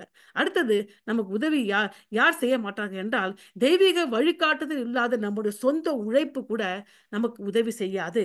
தெற்கே போகிற மிருக ஜீவன், 6-7 வசனங்கள். தெற்கே போகிற மிருக ஜீவன்கள் பாரம். தெற்கே போகிற மிருக ஜீவன்கள்னா இஸ்ரவேலுக்கு தெற்கே, எருசலேமுக்கு தெற்கே இருப்பது எகிப்து. அங்கே போகிற மிருக ஜீவன்கள், அங்கே இருந்து ஒட்டகத்தில் அநேக விலை உயர்ந்த பொருட்களை எடுத்துக்கிட்டு போகிற மிருக ஜீவன்களில் பாரம் பாரம் என்று அவர்களுக்கு ஏற்படுகிற காரியம். துஷ்ட சிங்கமும் கீழ சிங்கமும் வீரியனும் பறக்கிற கொள்ளிவாய் சர்ப்பமும் வருகிறதும் நெருக்கமும் இடுக்கமும் அடைவிக்கிறதுமான தேசத்துக்கு அவர்கள் கழுதை மறிகளுடைய முதுகில் மேல் தங்கள் ஆஸ்திகளையும் ஒட்டகங்களுடைய முதுகின் மேல் தங்கள் பொக்கிஷங்களையும் தங்களுக்கு உதவாத ஜனத்தண்டைக்கு ஏற்றுக்கொண்டு போகிறார்கள். எப்படிப்பட்ட போகிறாங்க? துஷ்ட சிங்கம் கீழ சிங்கம் வீரியனும் பறக்கிற கொள்ளுவாய் சர்ப்பமும் வருகிறதும், இப்படிப்பட்ட பயங்கரமான வருகிறதும் நெருக்கமும் இடுக்கமும் அடைவிக்கிறதுமான தேசம். அது எந்த தேசம்? எகிப்து தேசம். அப்படிப்பட்ட ஒரு பயங்கர தேசத்துக்கு போய் இவ்வளோ காசு பொருளை எடுத்துக்கிட்டு போறியே, முதுகு மேல ஒட்டகத்தின் முதுகு மேல கழுதையின் பொக்கிஷத்தை எடுத்துட்டு போய் அவங்ககிட்ட உதவி கேட்கிறியே, எகிப்தியன் சகாயம் பண்ணுவது வியர்த்தமும் வீணுமாம். ஆகையால் சும்மா இருப்பதே அவருக்கு பலன் என்று அதற்காக கூறுகிறார். இப்ப அங்க போய் இவளை கொண்டு போகாத, நீ சும்மா இரு, கர்த்தர் உனக்காக யுத்தம் செய்வார். நீங்கள் சும்மா இருங்கள், கர்த்தர் உங்களுக்காக நிச்சயமாக யுத்தம் செய்வார். கொண்டு போறது வேஸ்ட், காசெல்லாம் வேஸ்ட். இதுல நான் என்ன முக்கியமான பாடத்தை கற்றுக்கொள்கிறேன்? இந்த தெய்வீக ஆலோசனை நாம் தேட வேண்டும். முதல்ல என்ன செய்வோம்? இந்த மாதிரி சூழ்நிலையில நம்ம என்ன செய்வோம்? எகிப்துக்கு போயிட்டாங்க, தப்பு. தெய்வீக ஆலோசனை தேட வேண்டும். முக்கிய முடிவுகளை எடுப்பதற்கு முன் தேவனை நம்பி அவரது வழிகாட்டுதலை நாட வேண்டும். நீதிமொழிகள் 3:4-5 இப்படியாக சொல்லுகிறது, உங்கள் சுய புத்தியை மேல் சாயாமல் உங்கள் முழு இறுதியற்றோ கர்த்தரை நம்பிக்கையா இருந்து வழிகையெல்லாம் அவன் நினைத்துக் கொள்ளுங்கள், அப்பொழுது அவன் பாதையை செவ்வாய்ப்படுத்துவாரு. முதலாவது. இரண்டாவது, உலக பிரகாரமான பாதுகாப்பின் மீது நம்பிக்கை வைக்க கூடாது. ஏனென்றால் எகிப்தின் மனித வலிமை, செல்வம் மற்றும் அரசியல் அதிகாரத்தை அடையாளப்படுத்துகிறது. எகிப்து எதை அடையாளப்படுத்துகிறது? வலிமை, செல்வம், அரசியல் அதிகாரம். சோ நம்முடைய பலம், என்னுடைய பவர், என்னுடைய காசு பணம், அரசியல் அதிகாரம், எனக்கு தெரிஞ்சவங்களை அதிகமா தெரியுங்க அதிகாரம், இதை அடையாளப்படுத்து. நம் வாழ்க்கையில் இது தேவனுக்கு பதிலாக நாம் நம்பி இருக்கும் பணம், அந்தஸ்து, மனித உறவுகளை குறிக்கலாம். உண்மையான பாதுகாப்பு தேவனிலிருந்து வருகிறது. சங்கீதம் 20:7 இப்படியாக சொல்லுகிறது, சில குதிரை குறித்தும் சில ரதங்களை குறித்தும் மேன்மை பாராட்டுகள், நாங்களும் எங்கள் தேவனா கர்த்தரை குறித்து நாமத்தை குறித்தே மேன்மை பாராட்டுகிறோம். எவ்வளவு முக்கியமா இருக்கு பார்க்க. எதை நம்புறாங்க? கழுதை, ஒட்டகம், பொக்கிஷம் அனுப்பிட்டு இருக்கிறேன், அதனால அந்த பொக்கிஷம் போய் ஹெல்ப் பண்ணும் அப்படின்னு சொல்லி ரதங்களை கொடுத்து குதிரைகளை கொடுத்தும் அவங்க குதிரை மேல ஏறி போவேங்கிறாங்க, அந்த வாகனத்தின் மேல் ஓடி போவேங்கிறாங்க, அதை நம்புறாங்க. ஆனால் நாங்களும் எங்கள் தேவனா கர்த்தரோட நாமத்தை குறித்து மேன்மை பாராட்டுகிறோம். அதை குறித்து மேன்மை பாராட்டுங்க. பயனற்ற முயற்சிகளை தவிர்த்து விடுங்கள். எகிப்தின் உதவியை பெற யூதா கடினமாக உழைத்தனர், ஆனால் அது வீணான முயற்சி. கிறிஸ்துவராகிய நாம் நமக்கு உண்மையிலேயே உதவாத காரியங்களே நம்ம சக்தியை முதலீடு செய்யாதபடி கவனமாக இருக்க வேண்டும். அதற்கு பதிலாக தேவனுடைய ராஜ்யத்தையும் நீதியை நான் தேடும் பொழுது மிச்சம் இவைகள்லாம் கூட கொடுக்கப்படும். சோ பயனற்ற முயற்சிகள் தவிர்த்திருங்க. வீணான கடினமாக உழைத்து பயனற்ற முயற்சியை தவிர்த்திடுங்க. அடுத்தது, மனித உதவியின் வரம்புகளை அங்கீகாரம். ஒரு மனுஷன் எவ்வளவு உதவி செய்ய முடியும் அவ்வளவுதான் உதவி செய்ய முடியும். அதற்கு மேல ஒரு தனிப்பட்ட மனுஷனால உங்களுக்கு உதவி செய்ய முடியாது. எல்லாருக்கும் ஒரு வரம்பு இருக்கிறது. அதனால எகிப்து யூதாவை ரட்சிக்க முடியாதது போல எந்த மனிதனும் அல்லது நிறுவனமும் நம் வாழ்வையில் தேவனின் இடத்தை எடுத்துக்கொள்ள முடியாது. தேவனுக்கு ஒரு இடம் இருக்கு, அந்த இடத்தை மனுஷனுக்கு கொடுக்காதீங்க. அந்த மனுஷன் நாசியில சுவாசம் உள்ள மனுஷனை நம்புகிறவன் சபிக்கப்பட்டவன் என்று சொல்கிறாங்க.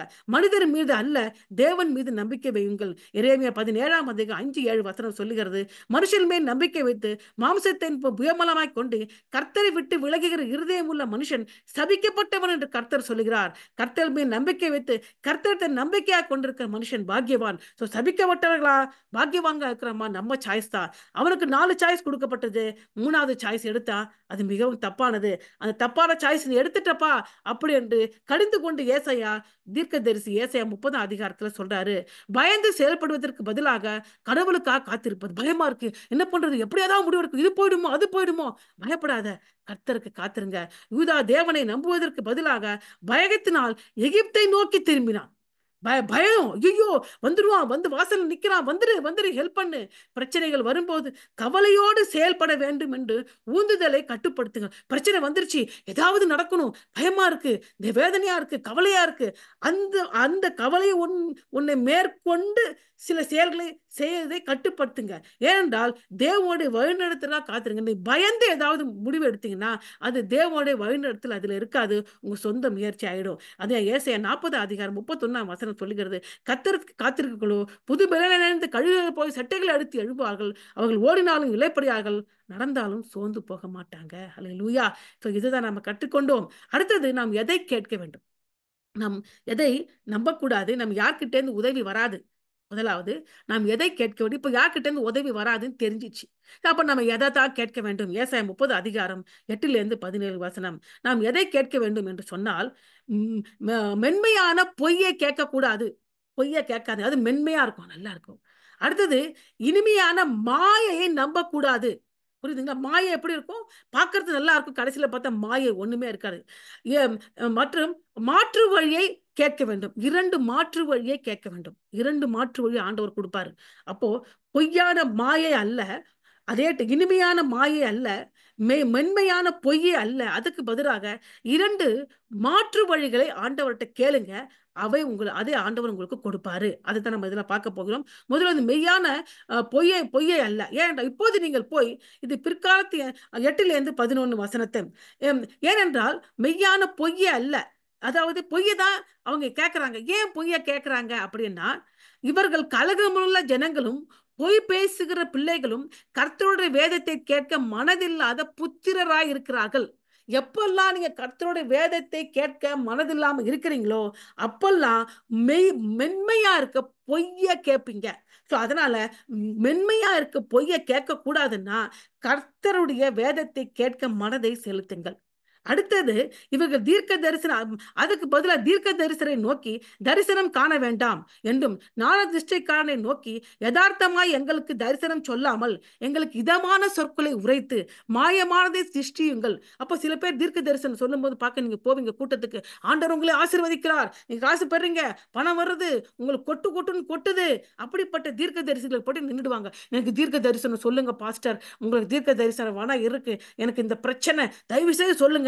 அவர் ஏதாவது மாத்தி சொல்லிட்டா, இவர் சொல்லல, இவர் மோசம் அப்படி சொல்லிட்டு அவன் நல்லா சொன்ன, சூப்பரா தீர்க்க தரிசனம் சொல்றான்னு சொல்லிட்டு அவருக்கு எக்கச்சக்க காணிக்கை கொடுத்துட்டு வந்துடுறது. அதெல்லாம் செய்யாதீங்க. நீங்களே ஆண்டவர்கிட்ட கேளுங்க, அவரே உங்ககிட்ட பேசுவாரு. ஏன் நீங்க யார்கிட்டாவது தீர்க்க தரிசனம் கேட்க போனீங்கன்னா நன்மைதான் சொல்லணும்னு கேட்க ஆரம்பிப்பீங்க. இவங்களும் அப்படிதான் கேட்கறாங்க. நீங்கள் வழியை விட்டு பாதையிலிருந்து விலகி இஸ்ரவேலின் பரிசுத்தரை எங்கள் முன்பாக இராமல் ஓய பண்ணுங்கள் என்று சொல்லுங்கள். இப்போ எப்பெல்லாம் தேவன் சரியான தீர்க்க தரிசனம் சொல்றான் என்றால் நம்மளை கடிந்து கொள்வார், நம்மளை சீர்படுத்துவார், நம்மளை ஸ்திரப்படுத்துவார், நம்மளை பரிசுத்த தோக்கி நடத்துவார். அப்புறம் அந்த பிரச்சனைக்கு தீர்வு வரும். அதெல்லாம் இல்லாம நீ இருக்கிற மாதிரியே இரு, நீ எந்த அசுத்தத்திலே இரு, நீ எந்த கேவலத்திலே இரு, நீ இப்படியே இரு, ஆனா ஆண்டவர் உன்னை ஆசீர்வதிப்பார் என்று சொல்லுகிற அந்த தீர்க்க தரிசனங்கள் பொய். அதைத்தான் ஜனங்க விரும்புகிறார்கள்.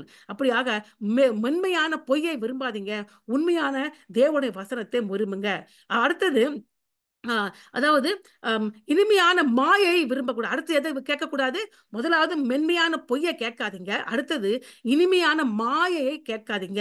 ஏசாயா 30 அதிகாரம் 12-14 வசனம். நீங்கள் இந்த வாழ்க்கையை வெறுத்து இடுக்கமும் தாறுமான செய்தியை நம்பி அதை சார்ந்து கொள்கிறபடியால், ஏதோ ஒரு செய்தி வருதுப்பா, அது கட்டாயம் நடக்கும் அப்படி என்று ஒரு மாயையை நம்பி இருக்கிறீங்க. அந்த மாயை சார்ந்து கொள்ளாதீங்க.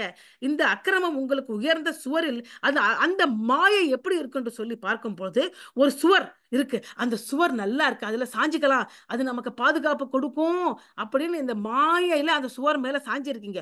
உங்களுக்கு ஒண்ணு தெரியாது, அந்த சுவர்ல பெரிய விரிசல் விட்டுக்கிட்டே இருக்கு. ஒரு சுவர்ல விரிசல் விடும்போது வெளியில ஃபர்ஸ்ட் தெரியாது, கொஞ்ச நேரத்துக்கு அப்ப விழுகிற நேரத்துல தான் அந்த விரிசல் பெருசாகி அப்படியே உங்க மேல விழுந்துடும். அத மாதிரி ஆண்டவன், நீ எதையோ மாயை மாதிரி சார்ந்துகிட்டு உட்கார்ந்துருக்க, ஒரு விரிசல் விழுந்த ஒரு பெரிய சுவர் மேல சாஞ்சிருக்க, உனக்கு தெரியாம அந்த விரிசல் பெரிதாகி அது உன் மேலேயே வெடிப்பாய் விழுந்துடும். அவர்களே அவர் தப்ப விடாமல் உடையும்படி, அப்படி நீ சாய்ந்து இருக்கிறது அது உடையிறது மாத்திரமல்ல, அவர்களை அவர் தப்ப விடாமல் உடையும் குயக்கலத்தை நொறுக்குவது போல நொறுக்குவார். அப்படி நீ ஆண்டவரை சார்ந்து கொள்ளாமல் மாயை சார்ந்து கொண்டால் ஆண்டவர் உங்களை நொறுக்குவார்.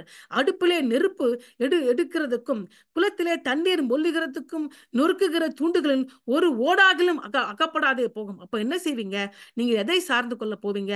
ஒரு ஒரு விழுந்து போகிற ஒரு சுவர் மேல மாயையா சார்ந்து கொள்ளுவீங்க. அது உங்க மேல விழும். அதே மாதிரி ஓட்டையான ஒடிஞ்சு போகிற ஒரு பானையில நீங்க இந்த ஆயில்ங்கிற சொல்லுங்க எண்ணெயை ஊற்றி வச்சுப்பீங்க. அது உடைஞ்சு சுக்கு நூறா விழும் பொழுது அது ஒரு ஓடு கூட உங்களுக்கு கிடைக்காது. அந்த அளவுக்கு ஆண்டவர் உங்களை நொறுக்கி போடுவார். ஏனென்றால் நீங்க என்ன நினைச்சீங்க? பொய்யை பொய்ய நீங்க மென்மையான பொய்யை கேட்டீங்க. ரெண்டாவது இனிமையான மாயையை நம்பி அதையும் கேட்டீங்க. அதனால ஆண்டவர் இப்படிப்பட்ட காரியத்தை செய்வாரா? என்ன செய்வாரா? ஒரு ஓடு உடைஞ்சு போனா கூட, ஒரு ஓடு எப்படி இருக்கும்? கொஞ்சம் ஓடு இருந்தாலும் தண்ணி கொஞ்சம் ஊத்தி வந்து அந்த நெருப்புல கொட்டின அந்த நெருப்பு குறையுமே அப்படின்னு நினைச்சா அது கூட தண்ணி முள்ள கூட அது உதவாது. அது எது சார்ந்து கொள்ள முடியாது, நொறுங்கி போகும் என்று சொல்கிறாரு. ஸோ நம்ம எதை கேட்கக்கூடாது? மென்மையான பொய்ய கேட்காதீங்க. இனிமையான மாயை நம்பி அதையும் கேட்காதீங்க. வெளிப்படையாக செய்ய வேண்டிய புத்திசாலித்தனமான விஷயம் என்னவென்றால், அது சுவரின் பின்னால் மறைந்து கொள்ளக்கூடாது. உங்கள் விலை மதிக்கப்பட்ட எண்ணெயை அந்த ஜாடியிலே வைக்கக்கூடாது. ரெண்டு செய்யக்கூடாது. வெடிப்பான மறைந்து மறைவிலே சுவரிலே உங்களை மறைத்துக் கொள்ளாதீங்க. ரெண்டாவது, விலை மதிப்பற்ற எண்ணெயை ஜாடியில உடைஞ்சு போன ஜாடியில வைக்கக்கூடாது. வாழ்க்கைக்கு பதிலளிப்பதற்கு நமது இயற்கையான வழிமுறைகள் சுவாரஸ்யமாக தோன்றலாம், ஆனால் அவற்றை நம்ப முடியாது என்று ஏசாயா கூறுகிறார். சில காரியங்கள், சில வழிகள் இதெல்லாம் நல்லா இருக்கு, கட்டாயம் பதில் கிடைக்கும் நீங்க நினைக்கலாம், சாதாரணமா நினைக்கிற மாதிரி. ஆனா அதுல உங்களுக்கு பதில் கிடைக்காது. ஏனென்று சொல்லி பார்க்கும்போது அடுத்தது என்ன போகிறோம்? இரண்டு மாற்று வழிகளை கேளுங்க. எந்த இரண்டு மாற்று வழிகள்? ஏசாயா 39ஆம் அதிகாரத்துல முதலாவது மென்மையான பொய்ய கேட்குறீங்க, மாயையான இனிமையான மாயை நம்புறீங்க.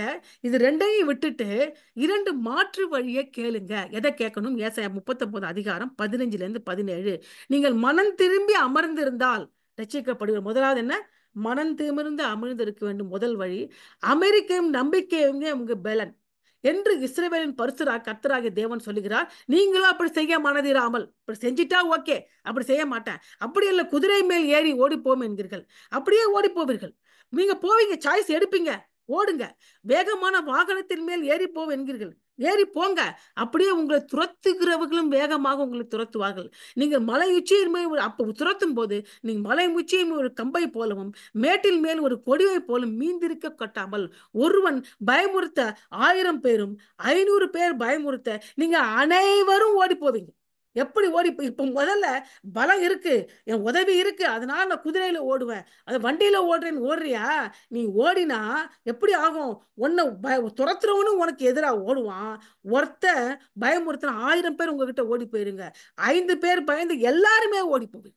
எந்த உங்களுக்கு பயம்? அதனால இரண்டு மாற்று வழியை கேளுங்க. முதலாவது, மனம் திரும்பி அமர்ந்திருந்தால் ரட்சிக்கப்படுவீர்கள். முதலாவது மனம் திரும்புங்க. எந்தெந்த இடத்துல மனம் திரும்பணும்? எல்லா மனுஷனும் பாவிதான், என்று தெரிந்தும் தெரியாமல், அறிந்தும் அறியாமல் நிச்சயமாக பாவம் செய்கிறான். இந்த கடினமான சூழ்நிலையை உங்களை சீர்திருத்தி உங்களை பாவத்திலிருந்து வெளியில வாங்க. அமெரிக்கையும் நம்பிக்கையும் ஆண்டவருடைய பிரசனத்தில் சமாதானமா இருங்க. எவ்வளவு பெரிய பிரச்சனையா இருந்தாலும் அந்த சமாதானத்தை உங்க மனதில் கொண்டு வாங்க. எப்படி சமாதானம் வரும்? எல்லாவற்றையும் குறித்து கிறிஸ்துவுக்குள்ளாக ஸ்தோத்திரத்தோடு கூட ஜெபத்தினாலும் வேண்டுதனாலும் தேவனுக்கு தெரியப்படுத்துங்கள். அப்ப எல்லா புத்திக்கும் மேலாக தேவ சமாதானம் கிறிஸ்து இயேசுவுக்குள்ளாக உங்களை சாத்துக் கொள்ளும். அந்த சமாதானம் வந்துடும். அப்புறம் அதுல நம்பிக்கையும் வரும். அதுவே உங்கள் பலனா இருக்கும். இது ரெண்டு வழியை கேளுங்க. ஏனென்றா சங்கீதம் 49:6-9 இப்படியாக சொல்லுகிறது. அவர் பூமியில் கடையாந்திரம் மட்டும் யுத்தங்களை ஓய பண்ணுகிறார், வில்லை உடுத்தி ஈட்டியை முறிக்கிறார், ரதங்களை நெருப்பினால் சுட்டெரிக்கிறார். நீங்கள் அமர்ந்திருந்து நானே தேவன் என்று அறிந்து கொள்ளுங்கள், ஜாதிகளுக்குள்ளே உயர்ந்திருப்பேன், பூமியிலே உயர்ந்திருப்பேன். இந்த பிரச்சனை இல்லை, நீங்க அமர்ந்திருங்கள் கர்த்தருடைய பிரசன்னத்தில். நிச்சயமாக தேவன், அவரே தேவன் என்று அறிந்து கொள்வோம். நீங்க நம்பி இருக்கிற எல்லாவற்றுக்கும் மேலாக உயர்ந்தவர், பூமியை விட உயர்ந்தவர், சேனையில் கர்த்தர் நம்மோடு இருக்கிறார், யாக்கோபு தேவன் நம் உயர்ந்த அடைக்கலமா இருக்கிறார். நீங்க அந்த ஒடிஞ்சு போன சிதிலடைஞ்ச வெடிப்பு உடைய சுவர்ல போய் சாயாதீங்க. நீங்க கர்த்தரையே, யாக்கோபு தேவனே நமக்கு உயர்ந்த அடைக்கலம், அந்த அடைக்கலத்துக்கு வந்துருங்க. வெடிஞ்சு போன அந்த சுவர்ல சாஞ்சிங்களா, அது தபார்னு உங்க மேல விழும். நீங்க வெளியேற பெற்ற அந்த மதிப்புமிக்க அந்த எண்ணெயை உடைஞ்சு போல ஜாடியில் வச்சாதீங்க. அது உடைஞ்சி எல்லாமே கொட்டி போய் பிரயோஜனம் இல்லாம போய்விடும் என்று ஆண்டவர் சொல்லுகிறாரு. அடுத்தது, நாம் எதை எதிர்நோக்க வேண்டும்? அடுத்தது நாம் எதை எதிர்நோக்க வேண்டும்? What can we look forward? இப்படி நான் எதை மென்மையான பொய்ய நம்பாம, இனிமையான மாயையை நம்பல, ரைட்டா? நம்பாம, ஏன்னா 2 ஆண்டவர் காட்டுகிற 2 வேற்று வழியை எடுத்துக்கொண்டால் என்ன ஆகுமா? நம்ம சில காரியங்களை எதிர்நோக்கலாம். எதெல்லாம் நோக்கலாம்? ஏசாயா 30 அதிகாரத்துல 18லேருந்து 20 வசனத்துல சில காரியங்களை அப்ப எதிர்நோக்கலாம். எப்போ? இந்த ஆண்டவர் காட்டின 2 காரியங்களை நீங்க செய்யும் பொழுது, அவர் சில காரியங்களை தேவன்லேருந்து நம்ம எதிர்நோக்கலாம். எதையெல்லாம் எதிர்நோக்கலாம்? தெய்வீக இரக்கம் கிடைக்கலாம். உடனடியான பதிலை எதிர்நோக்கலாம். அளவற்ற ஆசீர்வாதத்தை பெற்றுக்கொள்ளலாம். எவ்வளவு அருமையா சொல்றாரு பாருங்க இந்த அதிகாரத்துல.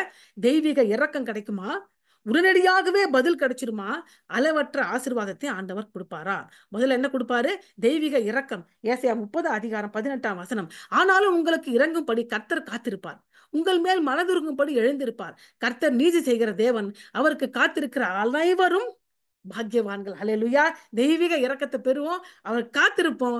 கர்த்தர் நமக்காக அவர் காத்திருக்க. நம்ம நினைச்சோம் நான் உங்களுக்காக காத்திருக்கிற ஆண்டவர் கிடையாது. நம்ம மனம் திரும்பி நம்ம நம்ம நம்ம நம்புகிற பலத்தில எல்லாம் விட்டுட்டு, குதிரையில ஓட மாட்டேன், வண்டியில ஓட மாட்டேன், நான் அமெரிக்கையும் நம்பிக்கையுமே என் பலன் அப்படி என்று சொல்லி கர்த்தருக்கு காத்திருந்து அவருக்கு உட்கார்ந்திருக்கு. எப்பப்பா இது நடக்கும், நமக்காக அவர் காத்திருப்பாராம். காத்திருப்பார், எழுந்திருப்பார். அவருக்கு காத்திருக்கிற அனைவர்களும் பாக்கியவான்கள். அல்லேலூயா. உடனடியாக பதில் கொடுப்பார். எப்படி பதில் கொடுப்பாரு? 4 விதமாக பதில் கொடுப்பார். தேவன் இரக்கமுள்ளவர், விரைவாக பதிலளிப்பார். ஏசாயா 30 அதிகாரம் 19வது வசனம். தேவன் ஒழுக்கத்தை அனுமதிக்கிறார், ஆனால் உங்கள் கைவிடவில்லை. இப்போ இந்த பிரச்சனைக்கு காரணம் சில பேர் நம்ம கிட்ட இருக்கிற தேவையில்லாத காரியத்தை எடுக்கும்படியாக நம்மளை சிட்சிக்கிறார் ஆண்டவர். சிச்சை வேறு, ஆனால் அதே டயத்துல எது வேறு? அழிக்கிறது. ஆண்டவர் அழிக்க வரல, சிச்சிக்கிறாரு. தேவ பிள்ளைகளை ஒரு பொழுது ஆண்டவர் அழிக்கவே மாட்டாரு. சிச்சித்து சீர்படுத்தி அவருடைய பிள்ளைகளாக இன்னும் மாத்துவார். உடனடி பதில் என்ன? தேவன் ஒடுக்கத்தை அனுமதிக்கிறார், ஆனால் உங்களை கைவிட மாட்டாரு. 2வது விதமாக பதில் அளிப்பார். 3வது, தேவன் தெளிவாக நேர் வழியை காட்டுவார். இந்த இடத்துல தப்பா இப்படி போயிட்டுமா, அப்படி போயிட்டுமா, இல்ல இல்ல அப்படி போக கூடாது, இப்படி போக கூடாது, நேர் வழியிலே போ என்று நேர் வழியை காட்டுவார். ஹல்லேலூயா. 21வது வசனம். பின்னர் நாம் இனி பாவம் அல்லது பொய்யான பாதுகாப்பை விரும்பவே மாட்டோம். இதெல்லாம் நடந்தவன் என்ன பண்ணுவோம்? இனி பாவம் செய்ய மாட்டேன் ஆண்டவரே, யார் மேலேயும் நம்ப மாட்டேன், பொய்யான பாதுகாப்பை நம்ப மாட்டேன் ஆண்டவரே அப்படி என்று சொல்லி அந்த பாவத்திலிருந்து வெளியில வந்துடுவீங்க. உடனடியாக ஆண்டவர் பதில் கொடுப்பாரு. ஹல்லேலூயா. ஏசாயா 30 அதிகாரம் 19வது வசனம். தேவன் இரக்கமுள்ளவர், விரைவாக பதில் அளிப்பார். சீயோனை சார்ந்த ஜனங்கள் எருசலேமில் வாசமாய் இருப்பார்கள். இனி நீ அழுது கொண்டிராய். ஹல்லேலூயா.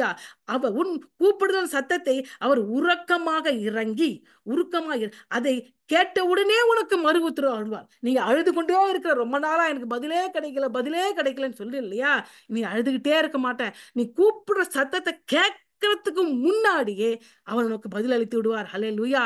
அடுத்தது, தேவன் ஒழுக்கத்தை அனுமதித்தால் கூட உங்களை கைவிட மாட்டார். ஏசாயா 30 அதிகாரம் 20ஆம் வசனம். ஆண்டவர் உங்களுக்கு துன்பத்தின் அப்பத்தையும் உபத்திரவத்தின் தண்ணீரை கொடுத்தாலும், துன்பத்தின் அப்பம் கண்ணீர் அப்படியே சாப்பிடுற துன்பமா இருக்கு, என்னால சாப்பாட்டை முழுங்க முடியலப்பா, அந்த துக்க தொண்டையை அடைக்குதுப்பா அப்படிம்போம்.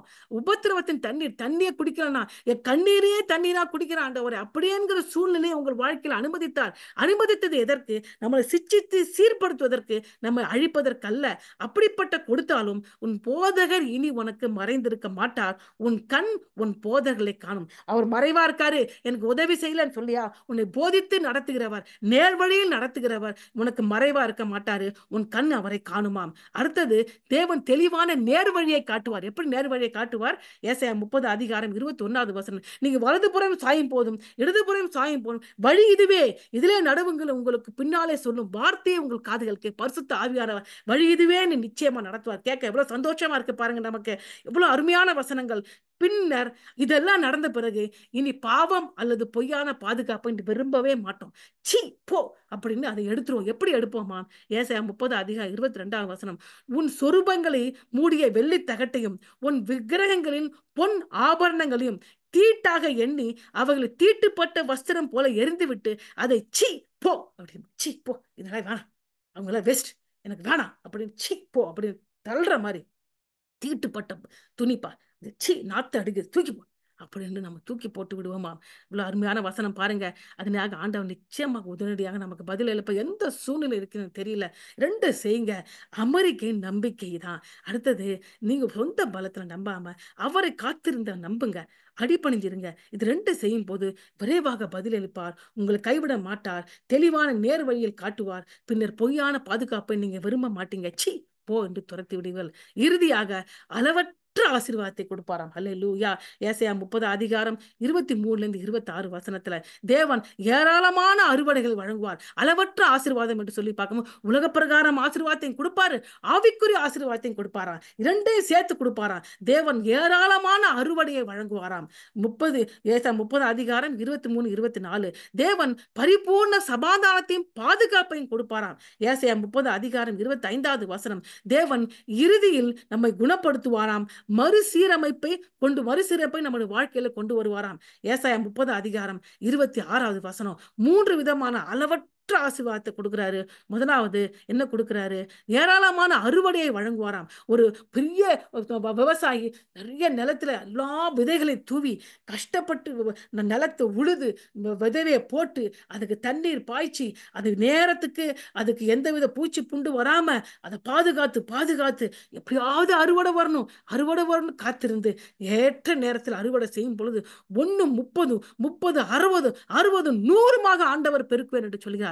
அப்படிப்பட்ட ஏராளமான அறுவடை வழங்குவாராம். அப்போது நீ நிலத்தில் விதைக்கும் உன் விதைக்கு அவர் மழையையும் நிலத்தின் பலனாகிய ஆகாரத்தையும் தருவார். அல்லேலூயா. மழையை கொடுத்து ஆகாரத்தையும் கொடுப்பார். அது கொழுமை, மழையை கொடுக்கறதுனால நல்ல பயிர் விளையும், அது அறுவடை செய்யறது அவனுக்கு ஆகாரம் கிடைக்கும், அது கொழுமையும் புஷ்டியுமா இருக்கும். அக்காலத்தில் உன் ஆடு மாடுகள் விஸ்தாரமான மேய்ச்சல் உள்ள ஸ்தானத்தில் ஆடு மாடுகளுக்குள்ள நல்ல மேய்ச்சலை பாடும். ஆடு மாடு நம்மெல்லாம் ஆடுகள், தேவனாக இயேசு கிறிஸ்து நம்முடைய மேய்ப்பனா இருக்கிறார். நம்ம மேய்ச்சல் உள்ள இடத்திலே சங்கீதம் 23 படியாக நம்ம நடத்துவார். நிலத்தை உழுகிற எருதுகளும் கழுதை மறிகளும் முரத்தினால் தூற்றுக்குடையிலும் தூற்றப்பட்ட ருசியுள்ள கம்பிகளை தின்னும். அந்த காலத்துல தூற்றினால் தூற்றப்பட்ட ருசியுள்ள கம்பி யாருக்கும் கொடுக்க மாட்டாங்க. அந்த நிலத்தின் உரிமையாளர் தான் அந்த ருசியுள்ள ஃபர்ஸ்ட் நம்ம நிலத்துல நம்ம அறுவடை செய்யும் போது ஃபர்ஸ்ட் போர்ஷன் பாங்க, செகண்ட் போர்ஷன், தேர்ட் போர்ஷன் சொல்லுவாங்க. ஃபர்ஸ்ட் போர்ஷன் தான் நல்ல கனிகள், நல்ல கதிர்கள், நல்ல விதமான பொருள்கள், அதுல எந்த சேதமும் இருக்காது. அத யாரு கொடுப்பாங்க? அந்த நிலத்தின் ஓனர் தான் சாப்பிடுவாங்க, மிச்சம் யாரும் கொடுக்க மாட்டாங்க. இந்தியாவில் பார்த்தீங்கன்னா நல்ல பாசுமதி ரைஸ் விளையுது, அது இந்தியன்ஸ்க்கே கிடைக்காது, அது ஏற்றுமதி செய்து வெளிநாட்டு ஜனங்களுக்கு கிடைக்கும், இந்தியன்ஸ் கொடுக்க மாட்டான். ஏன்னா அது விலை உயர்ந்து நம்ம இந்தியன்ஸ் வாங்க முடியாது. அப்படி விலை உயர்ந்தது தூற்றப்பட்ட ருசியுள்ள கம்பிகள் யார் தின்னுமா? எருது திங்குமா? அப்படின்னு யோசிச்சு பாருங்க, எத்தனை பெரிய ஆசீர்வாதம்.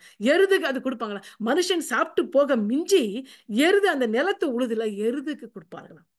அப்படிப்பட்ட ஆசீர்வாதத்தை கொடுப்பாராம். தேவன் பரிபூர்ண சமாதானத்தையும் பாதுகாப்பையும் கொடுப்பாரு. 25வது வசனம் கோபுரம் விழுகிற மகா சங்காரத்தின் நாளிலே உயரமான சகல மலைகளின் மேலும் உயரமான சகல மேடுகளின் மேலும் ஆறுகளும் வாய்க்கால்களும் உண்டாகும். இது என்ன சொல்றாருன்னா, நான் கோபுரம் மாதிரி நமக்கு குன்றுகள் நம்பியிருந்தேன், நான் கோபுரம் போல மலை போல ஒன்னு நம்பியிருந்தேன், நான் குன்ற போல ஒன்னு நம்பியிருந்தேன், அது அப்படியே மண்டை மேல வந்து விழுந்துச்சுப்பா, அது விழுன்னு நான் நினைக்கலையே, அப்படி ஆண்டவர் செய்துட்டாரே இந்த விஷயத்துல நான் என்ன பண்ணுவேன் தலையில அடிச்சுட்டு உட்கார்ந்தீங்க இல்லையா, அந்த இடத்துல ஆண்டவர் என்ன செய்வானா, சகல மாடுகளின் மேல் ஆறுகளையும் வாய்க்கால்களையும் உண்டாக்குவார், புது ஜீவனை கொடுப்பாரு, புதிய ஆசீர்வாதத்தை கொடுப்பாராம். எந்த இடத்துல வீழ்ச்சி அடைந்தீங்களோ, எந்த இடத்துல மலை போல நம்பி உங்க மலை நீ நம்பினது அப்படியே வீழ்ச்சி அடைந்ததோ, அந்த இடத்துல ஆண்டவர் அந்த இடத்துல வேற எங்க இல்ல, அந்த இடத்துலயே அல்லேலூயா. வேற இடம் நீங்க தேட வேணாம். எந்த இடத்தை நம்பி போனீங்க, அந்த இடத்துல மலை போல நம்பி இருந்த மலை வந்து இடி போல வந்து விழுந்ததோ, அதே இடத்திலே ஆண்டவர் என்ன செய்வாரா, அதே ஆறுகளையும் சகல மேடுகளின் மேல் ஆறுகளும் வாய்க்கால்களையும் உண்டாக்குவார். அல்லேலூயா. அது ஆண்டவர் தீர்க்க தரிசனமாக சொல்ற. எந்த இடத்துல வெட்கப்பட்டு போனீங்க, எந்த இடத்துல நம்பி அந்த மலை போல நம்பினது உங்களை தலைமையில வந்து இடியாக விழுந்தது, அதே இடத்துல ஆண்டவர் ஆறுகளையும் வாய்க்கால்களையும் உண்டாக்குவார் என்று தீர்க்க தரிசனமாக சொல்லுகிறார். தேவன் இறுதியாக நம்மளை குணப்படுத்துவார், மறுசீரமைப்பார். எப்படி தெரியுமா? 30 அதிகாரம் 26ஆம் வசனம் கர்த்தர் தனது ஜனத்தின் முறிவை கட்டி அதன் அடிகாயத்தை குணமாக்கும் நாளிலே. முறிவு, அடிகாயம். முறிவு என்பது எதை? நம்ம கால் உடையிறது. அடிகாயம் என்பது இருதயத்தின் காயம். சோ ஒரு பிரச்சனை வரும்போது வெளியரங்கமாகவும் பாதிக்கப்படுறோம், உள்ளாலே ஒழிஞ்சு போகிற ஆவி முறிஞ்சு போகிறது. ஆண்டவர், என் ஆவி முறிஞ்சிருச்சு ஆண்டவரே, என்னால துக்கத்தை தாங்க முடியல ஆண்டவர், நான் சோர்ந்து போனேன் ஆண்டவர், இனி என்னால முடியாது, நான் சோர்ந்து போய்விட்டேன். ஆவி முறிவையும் வெளியரங்கமான கஷ்டத்தையும் உள்ளரங்கமாக ஏற்பட்ட அந்த ஆவியின் முறிவையும் ஆண்டவர் குணமாக்குவார். அந்த குணமாக்கும் நாளிலே சந்திரனுடைய வெளிச்சம் சூரியனுடைய வெளிச்சத்தை போலும், சூரியனுடைய வெளிச்சம் ஏழத்தனையான 7 பகலின் வெளிச்சத்தை போல இருக்கும். இது ஆண்டவருடைய பிரகாசமான ஒரு பிரகாசமான ஒரு பிரசன்னையும் ஆசீர்வாதத்தையும் டிவைன் கைடன்ஸையும் டிவைன் பிளெஸிங்கையும் கொடுக்கிறதாக இருக்கிறது. இப்படிப்பட்ட ஒரு மறுசீரமைப்பாரு நம்மளை குணப்படுத்த. வியாதியா இருக்கலாம், உடல்ல வியாதியா இருக்கலாம், மன ரீதியான வியாதியா இருக்கலாம், வெளியரங்கமான பிரச்சனைனால அவமானம் இருக்கலாம், அந்த அவமானத்தால உள்ளம் உடைஞ்சு இருக்கலாம். இதையெல்லாம் ஆண்டவர் நிச்சயமாக சீர்படுத்துவார். ஹல்லேலூயா, ஹல்லேலூயா. அப்போ வாட் இஸ் நாட், இப்ப இந்த சூழ்நிலையில இப்ப எல்லாம் ஓகே. எது நமக்கு அச்சுறுத்தல் இல்லை? முன்னாடி ஏதோ ஒன்று அச்சுறுத்தல் நினைச்சு பயந்தேன், தப்பான முடிவு எடுக்க பார்த்தேன். ஆனா ஆண்டவர் என்னை காப்பாத்திட்டாரு, நேர் வழியில நடத்திட்டாரு. அதனால இப்ப எனக்கு எது அச்சுறுத்தல் இல்லை என்றால், அசீரியா எனக்கு அச்சுறுத்தல் இல்லை. நான் எது அச்சுறுத்தல் என்று பயந்தேனோ, எது என்னை மேற்கொண்டு விடும் என்று கலங்கினோ, எது என்னை முழுமையாக அழித்து விடும் என்று அங்கலாய்த்து தவறான முடிவு எடுக்க போய் தவறான இடத்திலே உதவி கேட்க போனேனோ, இனி எனக்கு அது அச்சுறுத்தல் இல்லாமல் ஆண்டவர் அழித்து போடுவார். அல்லேலூயா. அதுதான் அசீரியாவுக்கு செய்தாராம். தெய்வீக கோபம், தெய்வீக அக்கினி. அதனால அந்த எதுக்கு நமக்கு அசீரியா மேல நம் பயந்த காரியத்திலே, நம்ம அழிச்ச காரியத்தின் மேல் நமக்கு அச்சுறுத்தல் இல்லை என்றால், தெய்வீக கோபம் அதன் மேல் இறங்கும், தெய்வீக அக்கினி அதன் மேல் விழும் என்று ஆண்டவர் சொல்லி நமக்கு வாக்குத்தத்தம் கொடுக்கிறார். ஏசாயா 30 அதிகாரம் 27-33 வசனங்கள். தெய்வீக கோபம், தேவனுடைய நியாய தீர்ப்பை கொண்டு வர தேவனுடைய பிரசன்னம் போதும். எங்க இடத்தெல்லாம் ஆண்டவரே எனக்கு அநீதி செய்தார்கள், எனக்கு நீதி செய்யுங்க ஆண்டவரே, எனக்கு என்னை நிர்விசாரமாக துரத்தி விட்டார்கள் ஆண்டவரே, எனக்கு நீதி எங்கே ஆண்டவரே என்று நீங்க எங்கெல்லாம் கேட்கிறீங்களோ அந்த இடத்துல தேவனுடைய பிரசன்னம் இறங்கும். அந்த தேவனுடைய பிரசன்னமே அந்த இடத்துல நியாய தீர்ப்பை கொண்டு வரும். ஏசாயா 30 அதிகாரம் 27-28 வசனம். இதோ கர்த்தருடைய நாமம் தூரத்திலிருந்து வரும், அவருடைய கோபம் எரிகிறதும் கனன்று புகைக்கிறதுமா இருக்கும், அவருடைய உதடுகள் சினத்தால் நிறைந்து அவருடைய நாவு பச்சிக்கிற அக்னியை போல இருக்கும். நாசம் என்னும் சல்லலையிலே ஜாதிகளே அரிக்கும்படிக்கு அவர் ஊதும் சுவாசம் கழுத்து மட்டும் எட்டுகிற ஆற்று வெள்ளத்தை போல இருக்கும். ஜனங்களுடைய வாயிலே போட்டு அலை கழிக்கிற கடிவாளத்தை போல இருக்கும். ஒரு கடிவாளத்தை நம்ம குதிரைக்கு தான் போடுவாங்க, வாயில போட்டுப்பாங்க அந்த கடிவாளம், இல்லைன்னா அது அடங்காது. ஆனா அந்த கடிவாளம் மனுஷன் வாயில போயிட்டா முடியவே முடியாது, அந்த வாய் பேச முடியாது. ஆண்டவன் நியாயத்துக்கு இருக்கும்போது அவங்க பேசி பேசி என்ன அக்கிரமம் செய்தாங்களோ பேச முடியாதபடிக்கு வாயில என்ன போடுவார்? கடிவாளத்தை போட்டுவார் ஆண்டவர். அக்னியை ஊற்றுவார். அந்த கழுத்து மட்டும் ஆற்று வெள்ளத்தை போல பிரச்சனை கொடுப்பார். நமக்கு ஒருவேளை அந்த மாதிரிதான் பிரச்சனை வந்துச்சு நம்மளா, ஆனா ஆண்டவரை சார்ந்துகிட்டு நமக்கு விடுதலை கிடைச்சிச்சு. ஆனா எதிரால அனைவன் தேவ ஜனங்களை இப்படியாக காரியம் செய்ததுனால அவனுக்கு தேவன் கிட்டே இருந்து உதவி வராது. ஆண்டவருடைய பிரசன்னமே அவர்களை அழித்துவிடும். ஹல்லேலூயா. தெய்வீக அக்கினி, தேவனுடைய தெய்வீக வல்லமையால் அசீரியா வீழ்த்தப்படும். என்ன சொல்றாரு? அசீரியா வந்துருச்சுன்னு நினைக்கிறியா? நீ பயப்படாத, ஆண்டவர் அற்புதம் செய்ய போறாரு. எகிப்து வராது, உன்னாலே சண்டை போட முடியாது, நீ திருப்பி தீர்வு கொடுக்க முடியாது. ஆண்டவர் செய்ய போறாரு. எப்படி செய்வாரு? தெய்வீக வல்லமையால் அசீரியா வீழ்த்தப்படும். எப்படி வீழ்த்தப்படும்? ஏசாயா 30 அதிகாரம் 31-32. அப்பொழுது தண்டாயுதத்தினால் அடித்த அசீரியன் கர்த்தருடைய சத்தத்தினால் நொறுங்குண்டு போவான். சத்தம், தேவனுடைய சத்தம் மனாந்தரங்களை அதிர செய்யும். அந்த சத்தத்தினால் நொறுங்குண்டு போவான். கர்த்தர் அவன் மேல் சுமத்தும் ஆக்கினை தண்டம் செல்லுமிடமெங்கும் மேளங்களும் வீணைகளும் அதனுடன் போகும். கொடிய யுத்தத்தினால் அவனை எதிர்த்து யுத்தம் செய்வார். அவனுக்கு நடக்க போகிறது என்ன ஆகும்னா, அவன் போற இடத்துல நாதஸ்வரம் ஊதி மேலம் தட்டின எல்லாரும் வந்து கேட்பாங்க இல்லையா, அது மாதிரி அவன் போற இடத்துல இந்த அவமானத்தை அவன் சூழ்ந்துகிட்டே போய், இவனா இப்படி இருந்தான், இப்படி செய்தான், இப்படி அக்கிரமம் பண்ணா, இப்படி தேவ ஜனங்களை வீழ்த்தினா, அவனுக்கு என்ன மாதிரி ஆட்சி பாத்தியா, தேவன் எப்படி காரியத்தை செய்திருக்கிறார் என்று வெளியரங்கமாக பிரபலமாக படுத்தும்படியாக வீணையும் நாதஸ்வரம் பின்னாடி போகும்போது எல்லாம் வந்து கேட்கிற போல அந்த அளவு கேட்கும்படியாக ஆண்டவன் அவனுக்கு எதிராக யுத்தம் செய்வாராம். எவ்வளவு பயங்கரமா இருக்கு பாருங்க. தெய்வீக அக்கினி, தோப்பேத், தெய்வீக நியாய தீர்ப்பு. அடுத்தது தெய்வீக அக்கினி அடுத்தது எப்படி வரும்? ஏசாயா 30 அதிகாரம் 33 வசனம். தோப்பேத், தெய்வீக நியாய தீர்ப்பு. அப்படிப்பட்ட தேவ ஜனங்களுக்கு எதிரானவர்களுக்கு ஆண்டவர் தோப்பேத்தின் இடத்தை ஆயத்தப்படுத்திருக்கிறார். தோப்பேத் என்ன?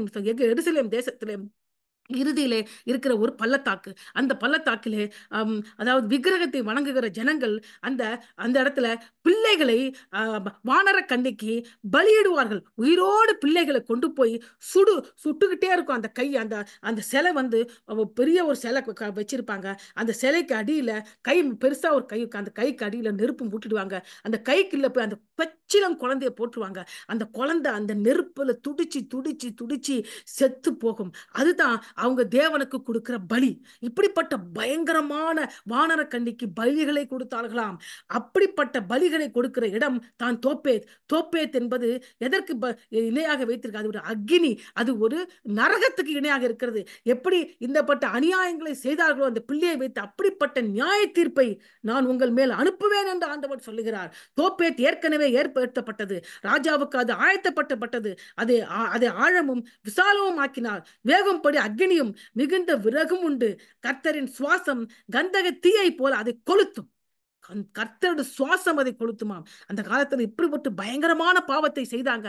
அந்த பாவத்தை கண்ட தேவன் தான் எருசலேமே நெருப்பை கொண்டு அழித்து விட்டார். இந்த பாவத்தை செய்யாதீங்க, வானர கண்ணிக்கு இப்படி உயிரோடு பச்சிலம் குழந்தைகளை நீங்கள் பலியிடாதீர்கள், இப்படி வேக வேக வச்சு அது துடிச்சு துடிச்சு சாவதை ஒரு பலியிடாதீர்கள் என்று ஆண்டவர் எச்சரித்தார். அந்த எச்சரிப்பு சத்தத்தை கேட்காததால் தான் ஆண்டவர் எருசலேமுக்கு எதிராக பாபிலோன் என்கிற ராஜ்யத்தை அனுப்பி அதை அழிச்சாரு. அதாவது அந்த நம்முடைய வாழ்க்கையில இப்படியாக ஏழை எளிய ஜனங்களை நம்ம துடிக்க துடிக்க அப்படியாக வேக வச்சு அவர்களை அக்கிரமங்களை அநியாயம் செய்யும் பொழுது தேவன் நிச்சயமாக அவர்களுக்காக ஒரு தோப்பேத்தை வைப்பார். அவர்களுக்காக நியாய தீர்ப்பின் கொடுப்ப நரகத்தை வைப்பார். நம்ம ஒண்ணும் செய்ய வேண்டாம். அவருடைய சுவாசத்திலிருந்து வருகிற அக்கினி அவர்களை கொழுத்து போகும். அவர்களை அந்த இடத்தை ஆண்டவர் ஆயத்தப்படுத்தி விட்டார். அல்லேலூயா. அதனால நீங்க கவலைப்படாதீங்க.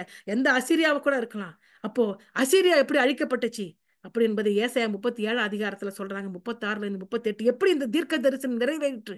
ஏசாயா 30 அதிகாரத்துல 29 33 வசனத்துல வரும் தெய்வீக அக்னியை கொடுத்து தெய்வீக கோபத்தை குறித்து ஆண்டவர் சொல்லி முடிக்கிறாரு. தெய்வீக கோபமும் தெய்வீக அக்னியும் அந்த அசீரியா மேல இழங்கும் என்று சொன்னார். அது நிறைவேறிச்சா? நிறைவேறிச்சு. எப்படி நிறைவேறிச்சு? ஏசாயா 37 அதிகாரம் 36 வசனத்துல சொல்றாங்க. அப்போது கர்த்தர் தூதன் புறப்பட்டு, எப்பொழுது எருசலேமை அந்த அசீரியாவும் அவன் படையும் முற்றுகையிட்டு இருந்த பொழுது, அப்பொழுது கர்த்தரோட தூதன் புறப்பட்டு அசீரியரின் பாளையத்திலே 1,86,000 பேரை சங்கரித்தான். அதிகாலமே எழுந்திருந்த போது இதோ அவர்கள் எல்லாம் செத்த பிரேதங்களாக கிடந்து. ஒரே ஒரு தூதனை அனுப்பினார். நாசியில சுவாசம் வந்தது. எப்படி செத்தாங்கன்னே தெரியல. அக்னி வாயிலில் புகையாக வந்தது.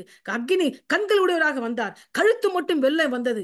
எல்லாமே வந்து 1,69,000 வீரர்கள் ஒரே நைட்டு செத்து போயிட்டாங்க.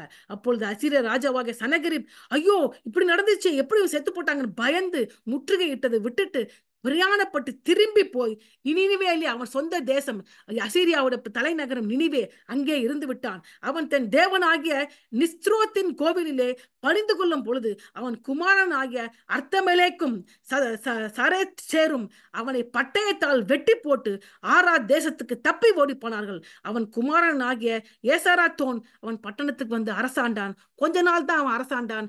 அசீரிய தேசமே இல்லாமல் அழிக்கப்பட்டு போய்விட்டுச்சு. அசீரியா என்ற ஒரு தேசம் முழுமையாக அழிக்கப்பட்டு போய்விட்டுச்சு. அவன் சொந்த பிள்ளைகளே, அவன் வணங்குகிற தேவனுடைய கோயிலுக்கு போறான். அந்த இடத்துல சொந்த பிள்ளைகள் அந்த சனகரிப்பை வெட்டி கொலை செய்து விடுகிறான். அவனுடைய முழு வம்சத்தையே, அவனுடைய படைபலம் போயிடுச்சு. அவனும் மறித்தான். அவன் முழு வம்சத்தையும் ஆண்டவர் அழித்து போட்டார். அதனால தேவ ஜனங்களுக்கு எதிராக அநியாயம் செய்கிற ஜனங்களுக்கு ஆண்டவர் அச்சுறுத்துகிற ஒரு காரியமா இருக்கு. அதனால பாவம் செய்யாதிருங்க. நீங்களும் ஆண்டவரை சார்ந்து கொள்ளுங்கள். அதை வருத்தப்பட்டு பாரம் சுமக்கலே, நீங்கள் எல்லாரும் இடத்தில் வாருங்கள், நான் உங்களுக்கு இளைப்பாறுதல் தருவேன். ஆண்டவர் சொல்கிறார். நான் சாந்தமும் மனத்தாழ்மையுமா இருக்கிறேன். என் நுகத்தை உங்கள் மேல் ஏற்றுக்கொண்டு என்னிடத்தில் கற்றுக்கொள்ளுங்கள், அப்பொழுது உங்கள் ஆத்துமாவுக்கு இளைப்பாறுதல் கிடைக்கும். என் நுகம் மெதுவாயும் என் சுமை இலகுவுமாய் இருக்கிறது. நம்மோட சுமை பாரம், அந்த பாரத்தை ஆண்டவர்கிட்ட கொடுத்தோன்னா அவர் இன்னொரு சுமையை நம்ம கொடுக்குறார். அந்த சுமை என்ன தெரியுமா? தேவனுடைய சித்தத்தை செய்வது, தேவனையே அர்ப்பணிப்பது. அது ரெண்டு. அதான் சொன்ன, அதுதான் தேவன் கொடுக்கிற நுகம் என்னது? அர்ப்பணிப்பது, காத்திருப்பது, அவர் சித்தத்தை செய்வது. இதுதான் தேவனுடைய முகம். அது இலகுவானது. அதை வைத்துக் கொண்டாலே போகும். எத்தனை பிரச்சனை வந்தாலும் நீங்கள் ஜெயம் எடுக்கலாம். அதனால உங்களுக்கு உதவி யார்கிட்ட இருந்து வராது. உங்களுடைய தேவன் இல்லாம உங்க திட்டத்திலேருந்து உங்களுக்கு உதவி வராது. நீங்க வெளி மக்களிடம் வல்லமை கிட்ட நம்பிக்கை வச்சா அதுல இருந்து உதவி வராது. நீங்க நம்பி இருக்க பெரிய மனுஷன்ட்ட இருந்து பலத்திலேருந்து உங்களுக்கு உதவி வராது. உங்களுடைய வளங்களிலிருந்து உங்களுக்கு உதவி வராது. தேவ வழிகாட்டல் இல்லாம நீங்க எதை செய்தாலும் அதுல இருந்து உதவி வராது. அப்போ உடனடியாக முழுமையாக ஆண்டவரை சார்ந்து கொண்டு அவரே நம்பி இருக்கும் போது ஆண்டவனுக்கு உடனடியாக பதில் கொடுப்பார். எப்படி? தேவன் இரக்கம் உள்ளவராக இருப்பார். தேவன் நம்ம கைவிட மாட்டாரு. நம்மளை நேர் வழியில் நடத்துவாரு. அப்பொழுது நம் பாவத்தையும் பொய்யான பாதுகாப்பையும் சீ என்று விரட்டி விடுவோம். அந்த சீ என்று தூக்கி போட்டு விடுவோம். அப்போது ஆண்டவர் அளவற்ற ஆசீர்வாதத்தை கொடுப்பார். ஏராளமான அறுவடையை வழங்குவாரு. பரிபூர்ண சமாதானத்தையும் பாதுகாப்பையும் கொடுப்பாரு. தேவன் இறுதியில் குணப்படுத்துவாரு. நம்மை சீர்படுத்துவாரு. ஹல்லேலூயா. கர்த்தர் தாமே இந்த செய்தியை ஆசீர்வதிப்பாராக. கேட்டுக்கொண்டு அனைவருக்கும் நன்றி. நிச்சயமாக ஆண்டவர் இந்த வார்த்தையை உங்கள் வாழ்க்கையில் நிறைவேற்றுவார். இந்த தீர்க்க தரிசனமாக ஏற்றுக்கொள்ளுங்கள்.